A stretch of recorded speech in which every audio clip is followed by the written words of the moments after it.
The 1093 versus 2489 KvK was one of the biggest KvKs that has happened in the history of Rise of Kingdoms, with some absolutely insane statistics, including 1 trillion kill points earned by a single alliance in a single KvK, which is disgusting. So in this video, we're going to talk about how each camp performed, not only from my opinion, but I'm also joined by Snipes from 3331 to do this breakdown. He was with us in the trenches, quite literally in the trenches in Earth Camp through this KvK. What's going on, dude? Welcome.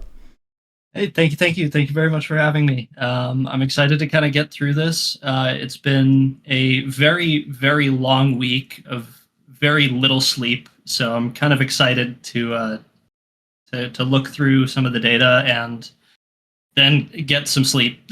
Yes, well, you in particular were like always in voice, which I appreciated, and 3331 from an English speaking organization standpoint, I think really kind of stepped up and was always present to provide some direction or guidance or markers, which was awesome.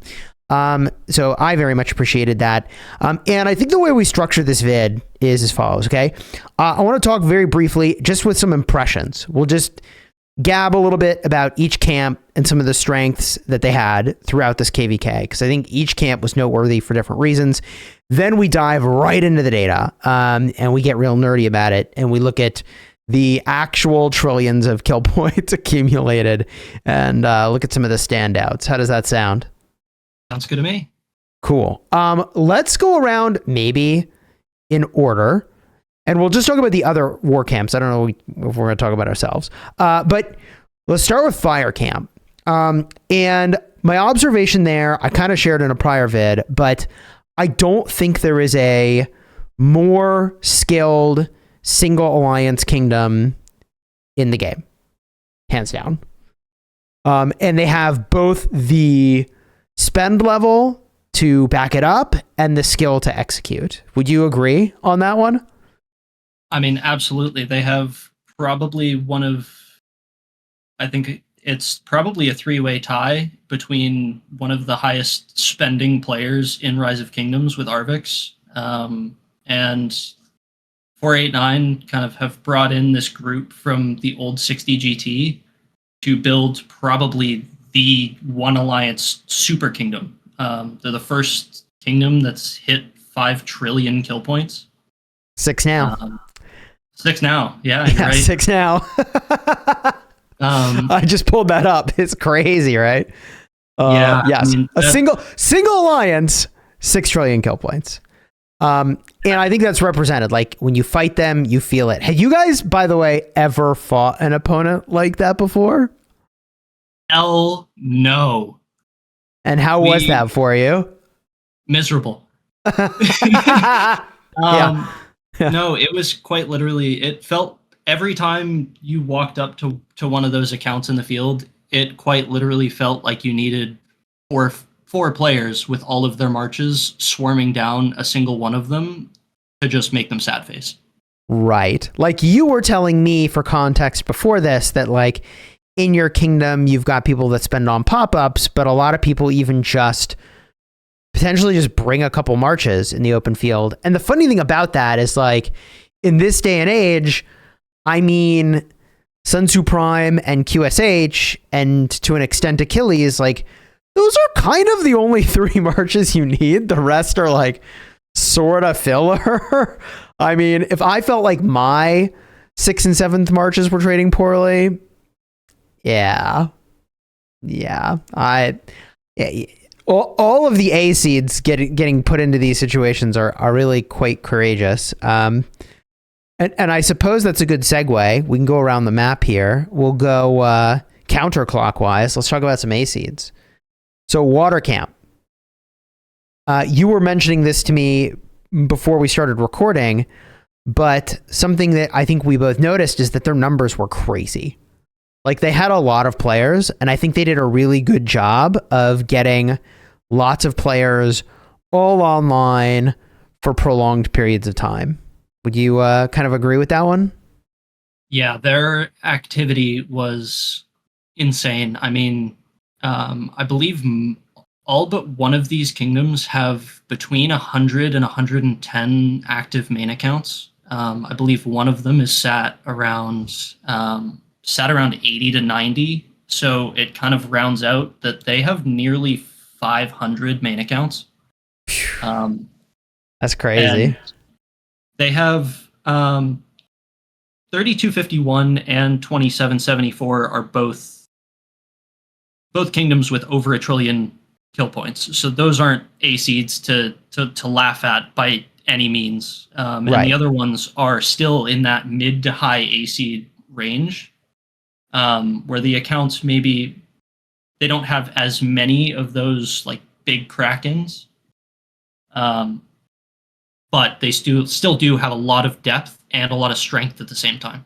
Yeah, I mean, north of 1 trillion kill points, like that's, like my small account, my restart account kingdom is 2293. Like that's like about that size. I actually have no clue what our KP is currently, but over 1 trillion, like those are alliances that can do some serious damage. So I see in your notes that, 2489 is like 150 or less. I think the number I saw was like 139 main account somewhere for them, but it's all 7 March accounts. 1093 has 285 accounts with an average of 6.5 marches per account was your estimate. Water had 450 accounts, averaging perhaps around 4.5 marches per account. And Earth had 225 accounts, averaging 5 marches per account. So to your point, some of the accounts in our camp are like 2 to 3 marching, and some of the accounts in our camp are Wildlion and Mr. Hope, 7 marching, all the things, all the time. Okay. So yeah, I thought Water's numbers advantage was like meaningful and felt, because even though I could trade well into an even number of them, it would hurt to try to fight into overwhelming numbers of them. So I thought that was something they used to their advantage really, really well. And then 1093, just going around the map here and giving out flowers where flowers are due, right, to all the war camps. I feel like their strategic execution is pretty much always crisp, and their commitment is always consistent. And that's just like what they did, man, is like pretty solid flagging all the time, right? Like consistent commitment to their flags and their field pretty much all the time. Although I think, 93 probably has more of a downtime than 489, where like you kind of expect all accounts are running almost all the time. 93 is I think super consistent in top tier execution. But you were in leadership Discord with them, right? So what were your impressions of working with them? Well, I've actually been very lucky. I've actually seen some of how 93 works before this KvK. Okay. Two of our like original native accounts got recruited to 93 a couple KvKs ago.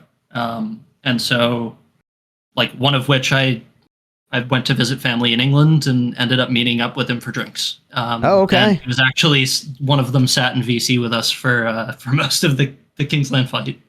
Oh yeah. We were hanging out. Yeah. Okay. Yeah. So through him, like he's needed a little bit of help with his account from time to time. And so like I've been in the war VCs with 93 before. Kind of listen in, watch, and kind of see how they do things. And their comms are probably the best in Rise of Kingdoms. Okay, there it is. There it is. For most of Kingsland, they had over 150 people in voice, almost around the clock. But they're also very strict. So they'll keep like the 5 war leads unmuted, and then the rest of the VC is just on mute, listening, waiting for instructions. And it's just everyone go here, go there, go somewhere else, burn, and it's honestly incredible to listen to. Yeah, I feel like you do need that that sort of clarity of communications when you have that many people in there. I mean, we do something pretty similar in Call of Dragons with our team there. When like it's serious, we go to the stage and there's a small number of people on the stage that are speaking and everybody else is, you know, listening to the call outs. That makes a ton of sense. Okay, cool. So we've given out our flowers to all the camps here, except our own. I don't know. We could pat ourselves on the back, but I don't need to break my arm. I already broke the bank on all open resources. That's enough breaking for one KvK.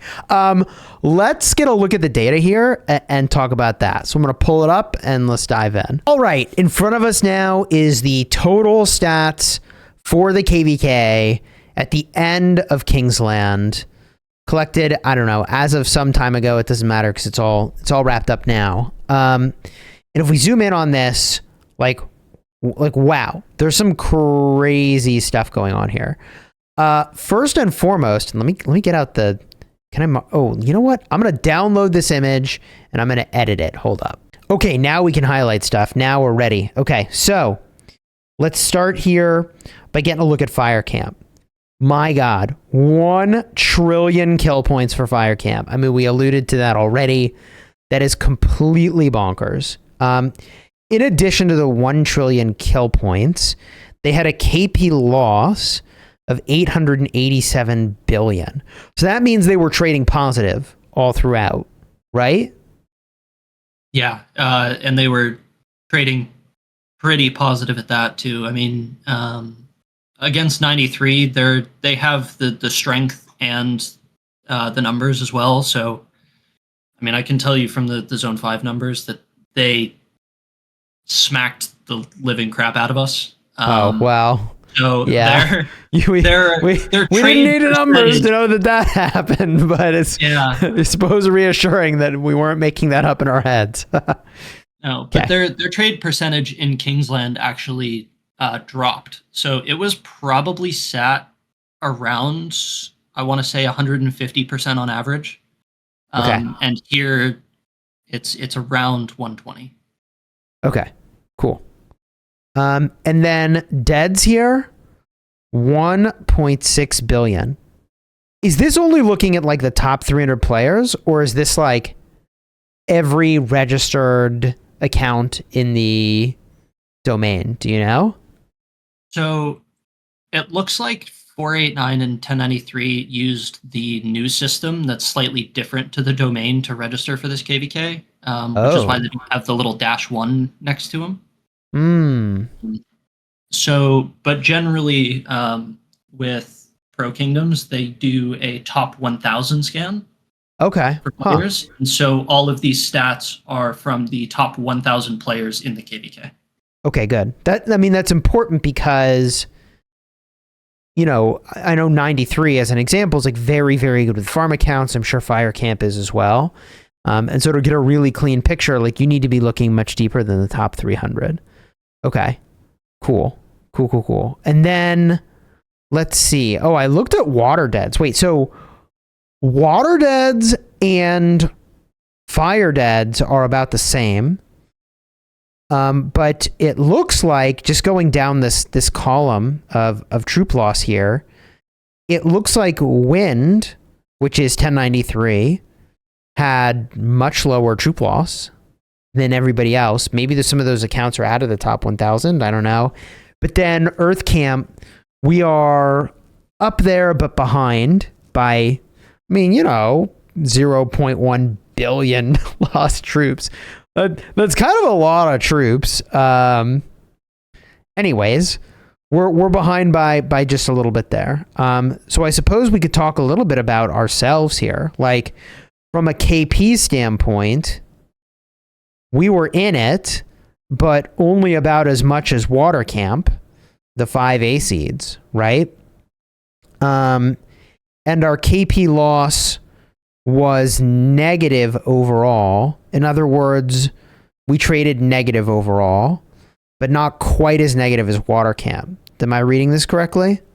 Yeah, correct. And I'm doing the very, very quick math here to get the exact trade percentages. Oh, cool. Ours got a lot better in Kingsland. I mean, just the Yeah. quality of Yeah. accounts of fighting against 2489. So our average trade was actually at about 95%, which Okay. isn't too terrible. Hmm. All things considered, especially after Zone 5. And Water Camp was an average of 90%. Okay. And then the final camp we obviously need to look at is Wind. That's 1093. They gained almost 1 trillion KP.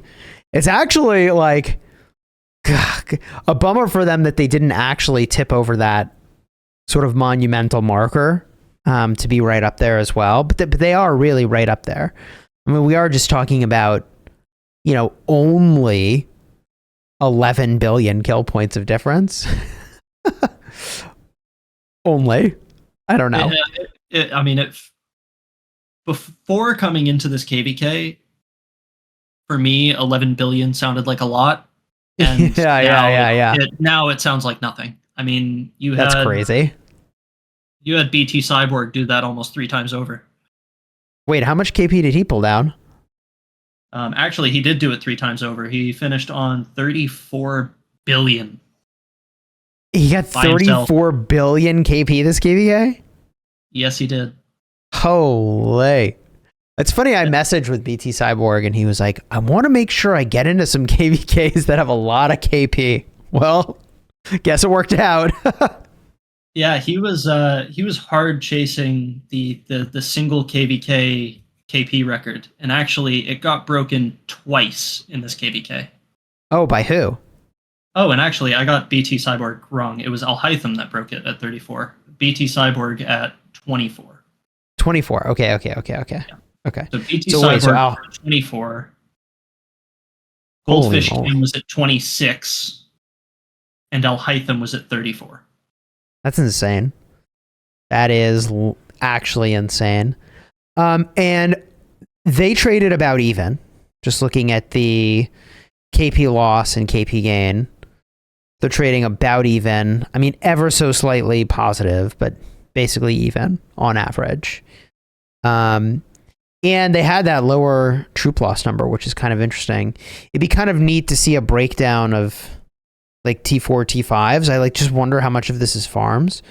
But it is really neat. And then if we go down this diagram, we can kind of look at a kingdom by kingdom basis. All of the A-seed kingdoms in this KvK were between 650 billion to 1.1 trillion kill points. Yeah. After vacation tickets, our kingdom's KP total was 370. Didn't you say you guys doubled your highest KP in a single KvK ever? Just about. So our KP record as a kingdom was 41 billion KP, and this KvK we finished on 70. Yeah. I mean, that's pretty impressive. You nearly doubled your KP output from your highest KvK ever, and that's battling into these kingdoms. Yeah, I mean, I don't know. Should I be congratulating you or apologizing? I'm sorry you had to do this. Well, I can tell you firsthand. We do have some pretty high spenders in the kingdom, and yeah, all of them have 0 speed ups left. Jeez. Okay, that checks out.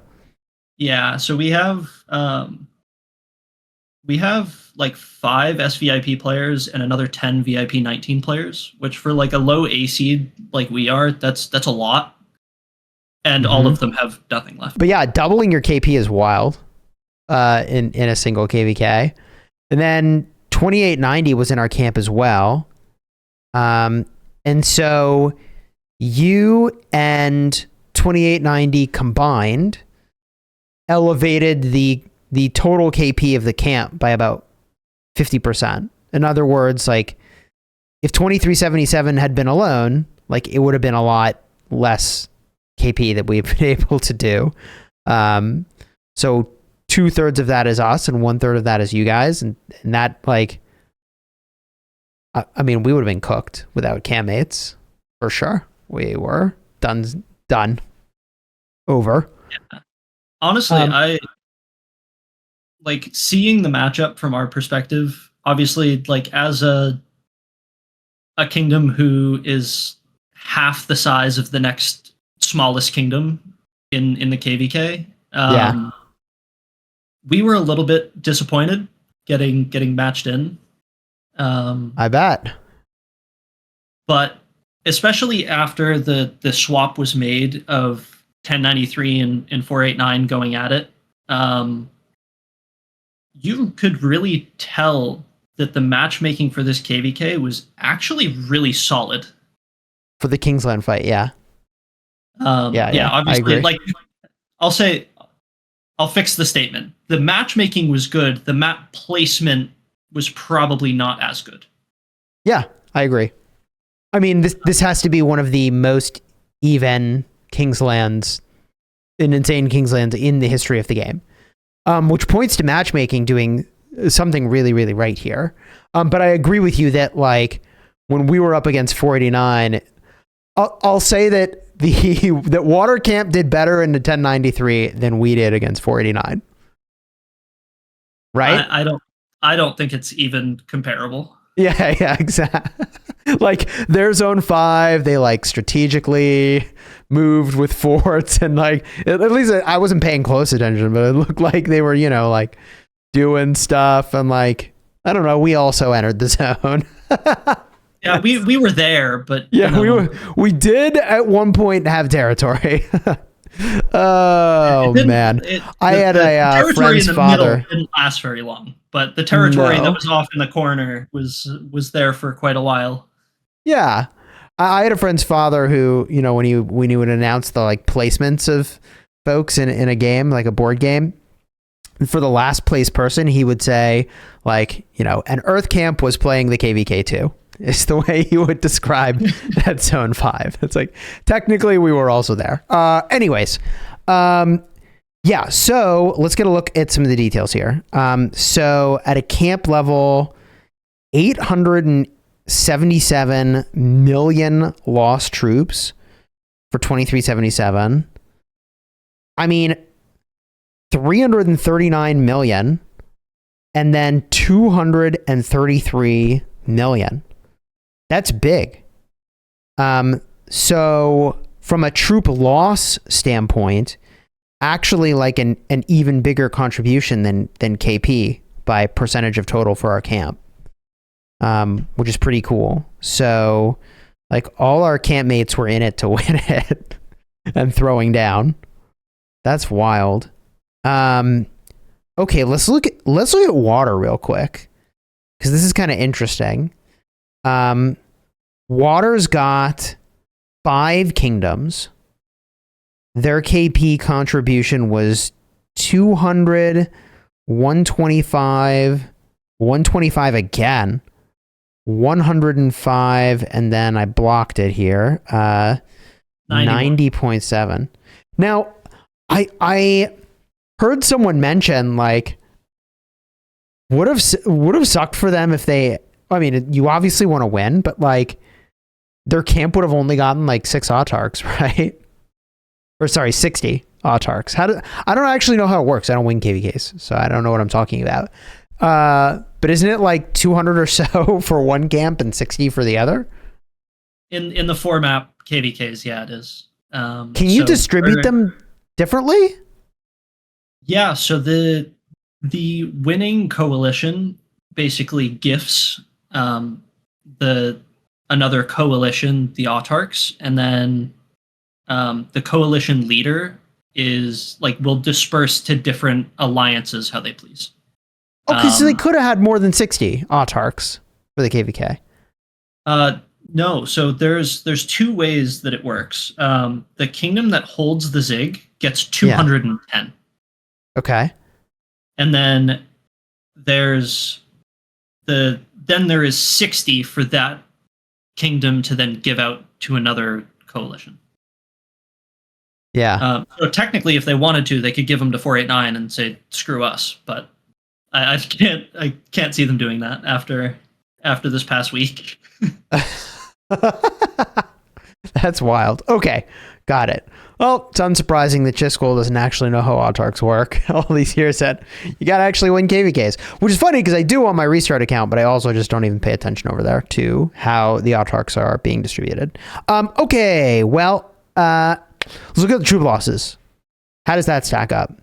I mean, I guess we know as a camp it all adds up, right? We looked at that number, but Kingdom 3251 is like clearly up here as a standout for their war camp. As I draw the weirdest circle ever, you'll see it in the recording.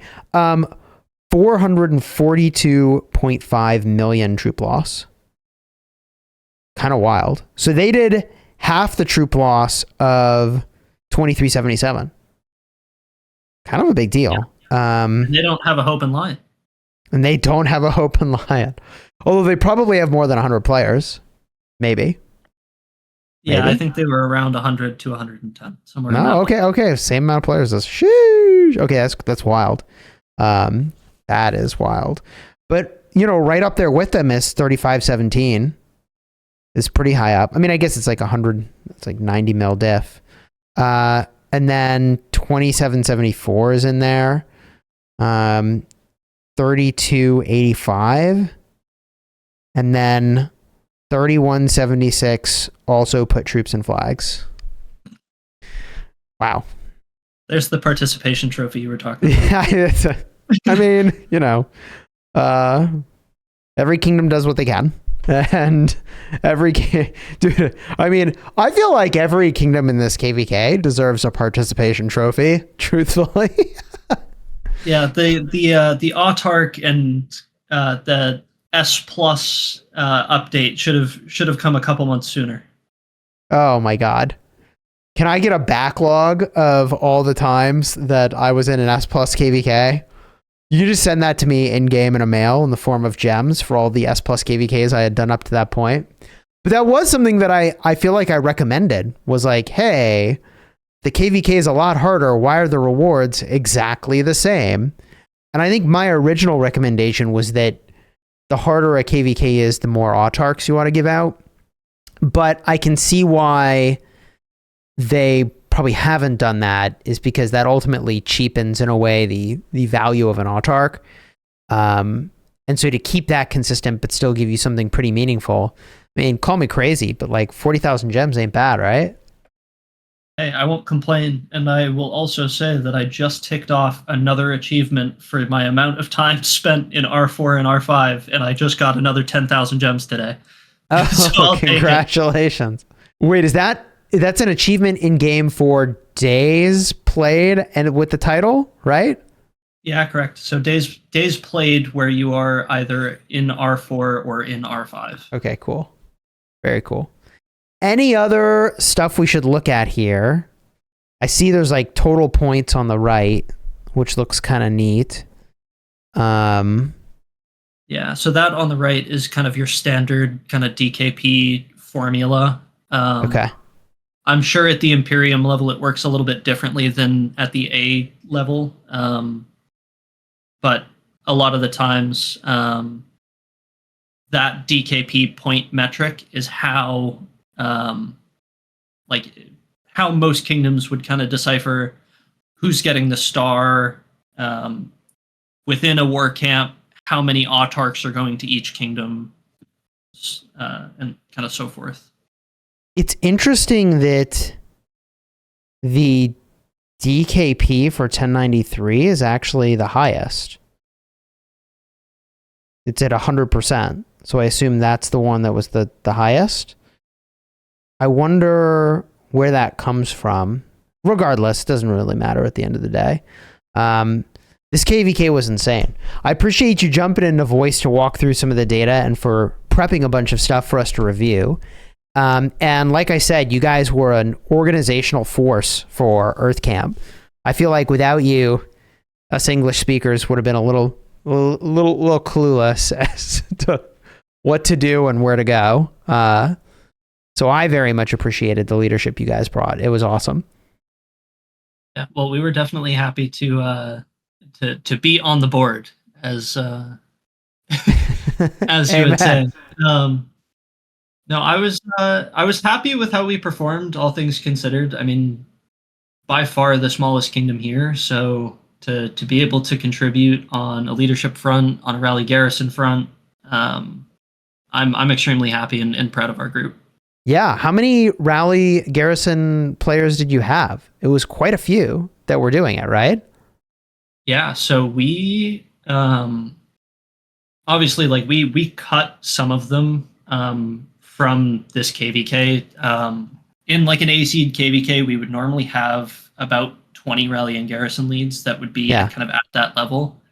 Um, for an Imperium KvK like this, we kind of just took the people that had everything iconic 5, talented, 3+ legendary inscriptions, and basically said, guys, you all have insane gear, you have max tech, get in and do it. And Yeah. Do the thing. We had 12 rally and garrison leaders for this KvK. And That's pretty awesome, actually. like at the Imperium level as well. Yeah. Yeah. Not just at the Imperium level, but this is like the top Imperium level. Like, it does not get higher than this. Like, this is the very top with 1093 and 2489. And technically also 2377. I guess we qualify in that too. Holy smokes. Yeah. Yeah. You guys did a really great job. So if people want to join your kingdom or chat with you guys or learn more about you, where can they reach you? So the best place to apply for migration is in our Discord server, which is discord.gg/3331. And then you'll kind of see us periodically through Chiz's Discord and a few of the other Rise of Kingdoms like big community Discords. We have a lot that are kind of spread out, and we'll just chit chat from time to time. Awesome. Very cool. And I'll just throw my 2 cents in there that I really enjoyed hanging out with you guys all week. It was like a week-long sleepover party. You guys were really welcoming. It was really awesome. I had a lot of fun.